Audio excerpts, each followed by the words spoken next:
Hello students, welcome to the channel.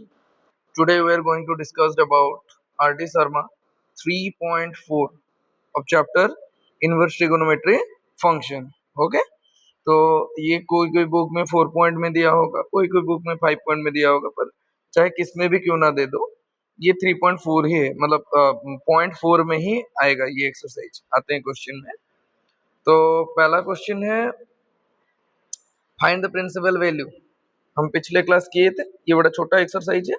Okay, I number principal value of sec inverse minus root two. देखो 1 2 mark में ही तो पूछेगा sec inverse minus theta, pi minus sec inverse theta. अभी देखो ये root two है, तो फिर पाई माइनस ये जो सेक इनवर्स रूट टू, इसका वैल्यू क्या होगा? सोचो सोचो, 1/√2 का रेसिप्रोकल मतलब सेक 45, तो फिर ये होगा पाई/4। पाई/4 अगर माइनस कर दी तो फिर आंसर आ गया 3 पाई/4। यही है आई। अभी आते हैं double I question. Double I question is sec inverse 2। Sec inverse 2, sec inverse 2 cos का कौन सी वैल्यू 1/2 है, मतलब कॉस का 60, तो फिर सेक का भी वही होगा। तो फिर ये कितना हो जाएगा डायरेक्टली पाई/3, डायरेक्टली हो गया, इसमें कोई बड़ी बात नहीं है। अभी आते हैं ट्रिपल आई में। ट्रिपल आई क्वेश्चन क्या दिया है? शेक इनवर्स 2 साइन 3 पाई/4। अभी ये जो 3 पाई/4 है, इसको क्या मैं 4 पाई माइनस, इसको मैं ऐसे लिख सकता हूँ साइक इनवर्स 2 साइन 4 पाई माइनस पाई/4। जी बिल्कुल लिख सकता हूँ। तो फिर क्या हो जाएगा? ये सेक इनवर्स 2 साइन, ये हो जाएगा पाई माइनस पाई/4। ये कैसा हुआ? मतलब वो इंडिविजुअल बन गया, ये चीज इंडिविजुअल बन गया। 4 माइनस पाई/4। ओके, ये पाई पाई कट गया, पाई माइनस पाई/4, इतना ही है। ओके, तो फिर ये हो गया साइन पाई माइनस पाई/4 कितना हो जाएगा? Sec inverse 2 sine pi minus theta कितना हो जाएगा? कॉस थीटा हो जाएगा, सॉरी वही साइन थीटा रहेगा। तो फिर साइन पाई/4, अभी साइन पाई/4 कितना है? √2 है। तो फिर शेक इनवर्स ये कितना हो जाएगा? 2 इंटू 1/√2। अगर सिंपलेस्ट हो गया तो फिर ये आ गया √2, जो कि कितना होगा? जो कि हो जाएगा कितना? सेक इनवर्स √2, जो कि कितना हो जाएगा? फिर से पाई/4 हो जाएगा, इतना ही है। अब इसका आगे है क्या? आई वी, इसको बाद में करते हैं, अभी करते हैं, आते हैं I V. I V, I V दिया है क्या? Sec inverse 2 tan inverse, sorry tan inverse नहीं है, ये tan ही है, 2 tan 3x, 2 tan 3x by, sorry 3 पाई/4, 3 पाई/4।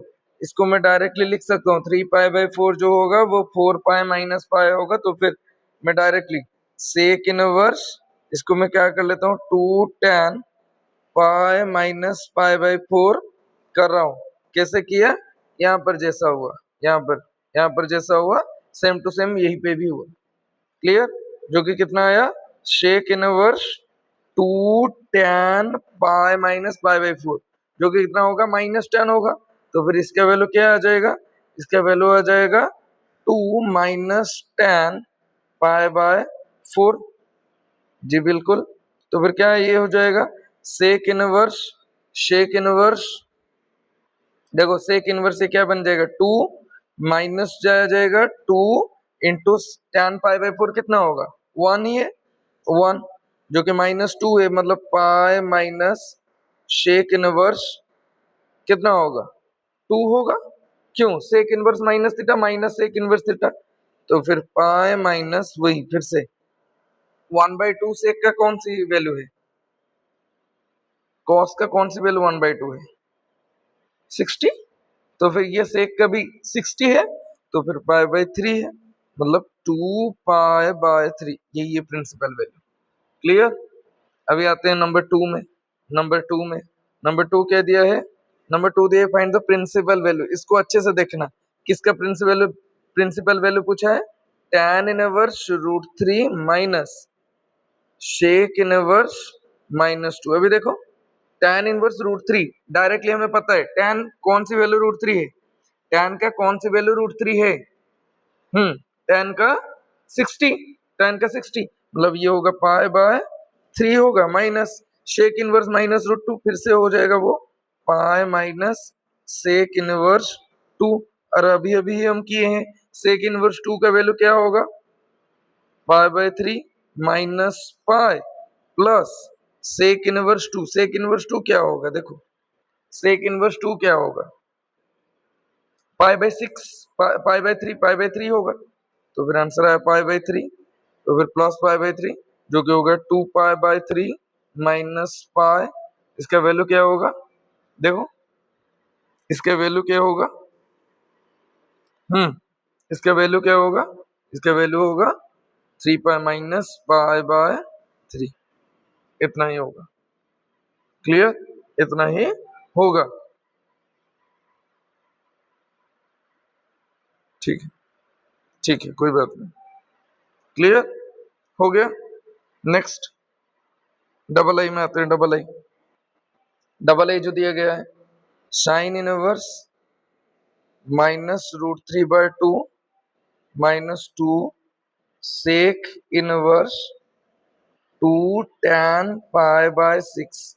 अभी देखो ये sine inverse minus theta, minus sine inverse theta, तो फिर माइनस साइन इनवर्स ये हो जाएगा रूट 3 बाय 2, वैसे का वैसे रह जाएगा minus 2 sec inverse 2 tan pi by 6, मतलब tan 30 का कौन सी वैल्यू रहेगा, सोचो tan 30 होगा, tan 30 क्या होगा, 1 बाय रूट 3 होगा, हो गया।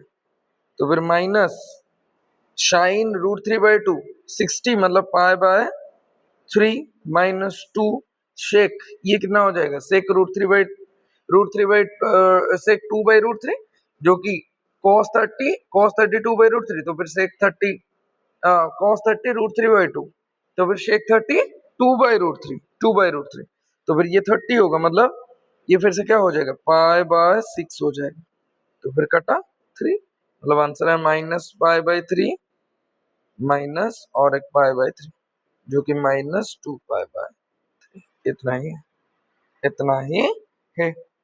क्लियर। अभी आते हैं डोमेन निकालना है। Domain, find the domain of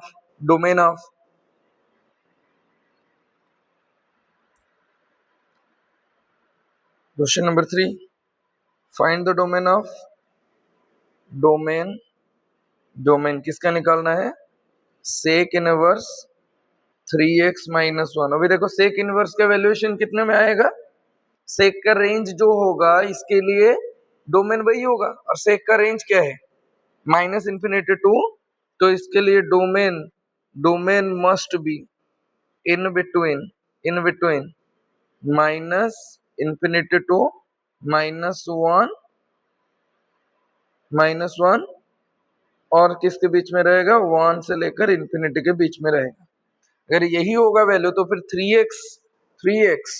3x minus 1 जो होगा वो या तो माइनस 1 से छोटा होगा, मतलब 3x माइनस 1 जो होगा वो माइनस 1 से छोटा होगा, और 3x माइनस 1 जो होगा वो प्लस 1 से बड़ा होगा। तो फिर अगर सॉल्व करते हैं तो फिर 3x कितना आ जाएगा, देखो दोनों साइड अगर माइनस करेंगे तो फिर ये 0 बन जाएगा, 3x जो होगा वो 0 से छोटा होगा। यस और नो, 0 से अगर छोटा होगा तभी तो जाके ये माइनस 1 से छोटा बनेगा। यस और नो, और ये जो 3x माइनस 1 होगा, ये 3x must be greater than equal to कितना होगा, 2 होगा। क्यों, माइनस 1 अनदर साइड चला गया, तो फिर x जो होगा वो 0 से या तो छोटा होगा, और x जो होगा वो 2/3 से बड़ा होगा। इतना ही। क्लियर, इतना ही है, यही है रेंज। और अगर इसका डोमेन भी निकालते हैं तो फिर 0 से छोटा होगा या तो इक्वल टू हो सकता है, मतलब 0 को, तो फिर डोमेन कितना आएगा, मतलब माइनस इन्फिनिटी से लेकर 0, और कितना, यूनियन 2/3 से लेकर इन्फिनिटी तक जाएगा। इतना ही होगा डोमेन। अभी लास्ट क्वेश्चन आते हैं, double I 3 number double I question. वही sec inverse X minus tan inverse x।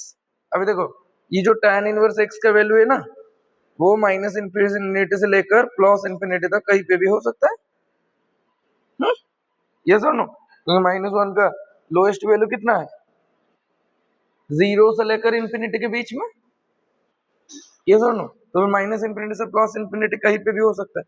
और ये सेक का क्या होगा, सेक का होगा माइनस इंफिनिटी से लेकर -1 के बीच में, नहीं तो प्लस इंफिनिटी +1 से लेकर प्लस इंफिनिटी के बीच में।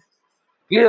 अगर दोनों को कंबाइन कर दिए तो फिर आंसर कितने में आता है, वही यही वाला आंसर आता है, यही होगा आंसर। क्लियर? इतना ही है। That's all for today, that's all for this lecture. Okay, thank you, have a nice day.